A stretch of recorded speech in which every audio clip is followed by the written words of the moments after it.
All right, well, we're back for the discussion of Mistress America, and if you watched our review, we enjoyed the film. It's not that easy to find in theaters, just not playing everywhere, but we got to see it here. And yeah, I talked about how the younger character writing off the older character, to me, felt like the narrator of The Great Gatsby, and that the Brooke, the older character, was sort of this hybrid of Daisy Buchanan and The Great Gatsby, and that she was interesting and there were good things about her, but you also just like Daisy Buchanan is a character that you're designed to hate. She's like everything, I don't know, sort of vain and ridiculous about yourself that you don't like, and so they design her that way. This also feels like two movies kind of smashed together. The part where they're at the house where she's trying to like get the loan from her ex-fiance and Mamie Claire and all of that, that's like a farce. When all those people are there and they're doing weird things and they're like saying one line and it's hilarious and everything builds on everything else. And then the other movie is them just sort of talking to each other, and Tracy going to school and getting to know the other two kids that she's acquaintance with. Like the guy that she's sort of friends with, and Nicolette, who's awesome, the greatest character in screen history. By far. She's my spirit animal. Yeah. If I didn't have responsibilities. Absolutely. Yeah, Nicolette's amazing.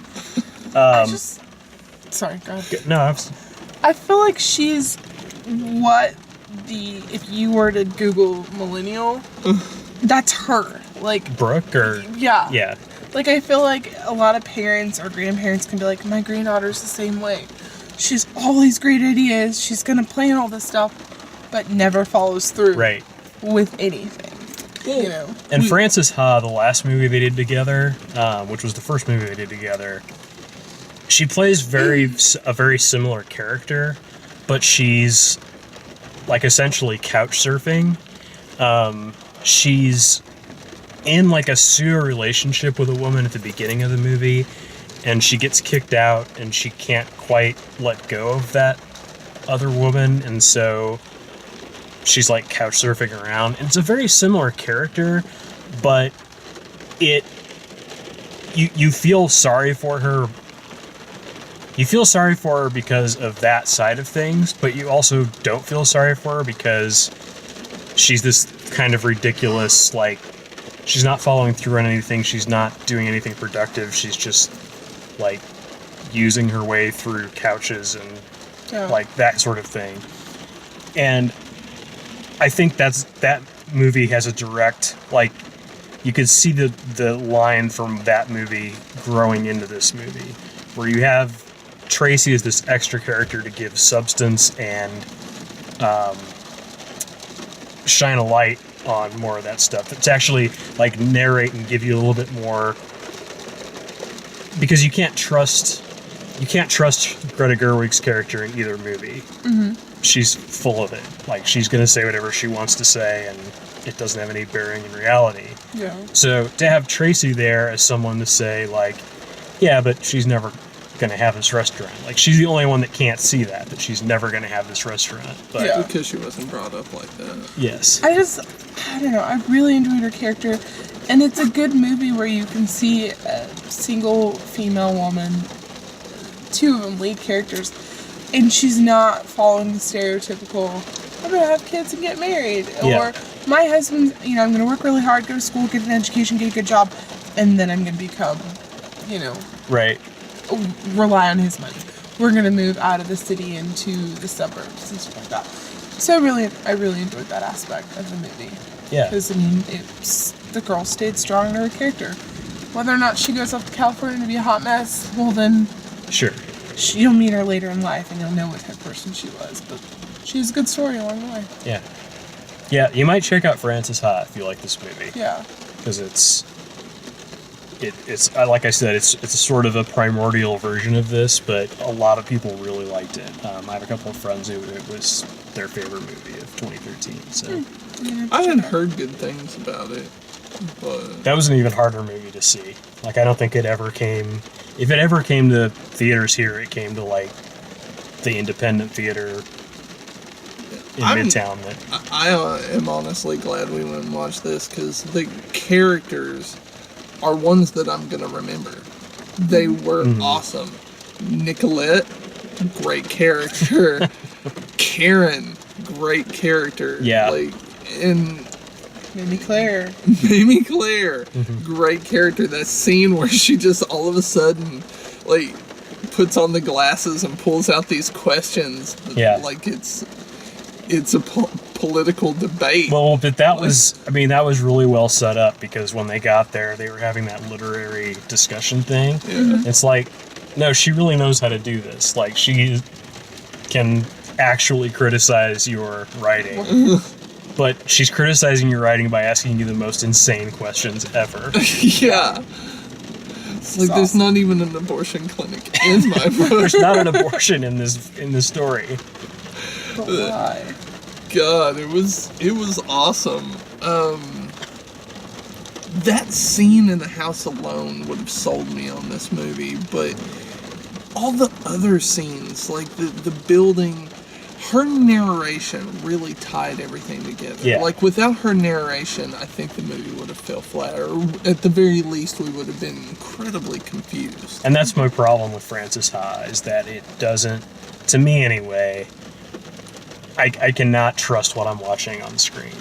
Because there isn't that character that is, like, to the extent that Tracy is a trustworthy narrator, which you assume that she is. You know, she's giving you the good and the bad, and it's not all positive about her and all that kind of thing.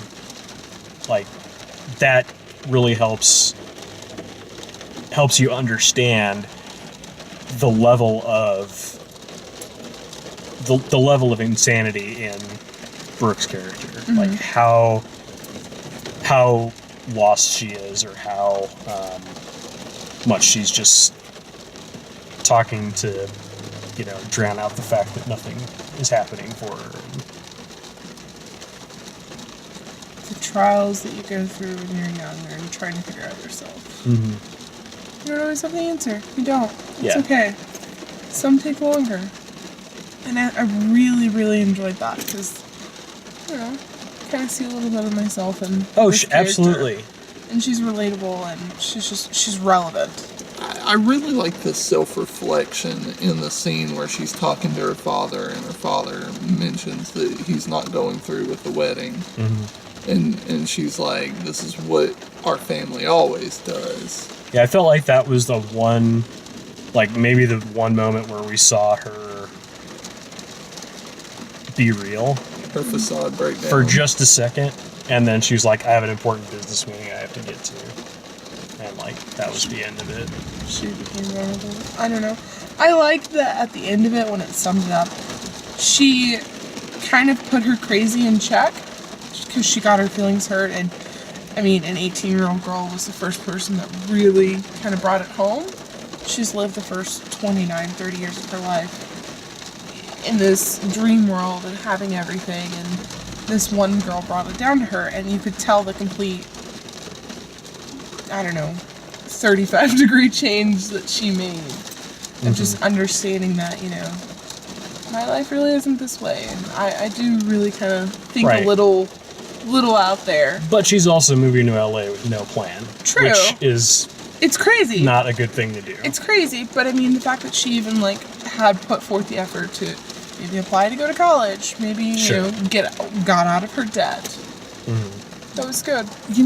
Maybe gives her a fresh start. But, as crazy as this movie was with the jumping from place to place in New York at the very beginning to some of the off-the-wall dialogue, looking back at it, none of it was wasted.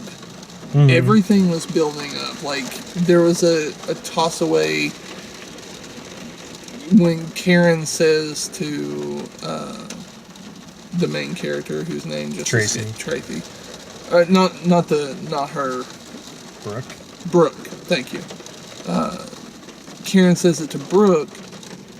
Brooke had mentioned that she had never gone to college, and Karen told her it was never too late. And then later, she's like, "I might go back to college." Every single bit of dialogue built to something later, and this movie really had a lot of strength in its writing. It was very impressive. Yeah. I agree. Well, that's the movie. If you like the way we do these, please like the video, subscribe. Check out all the written and video reviews at thealmaxfield.com. Sorry about the rain. Thanks for watching.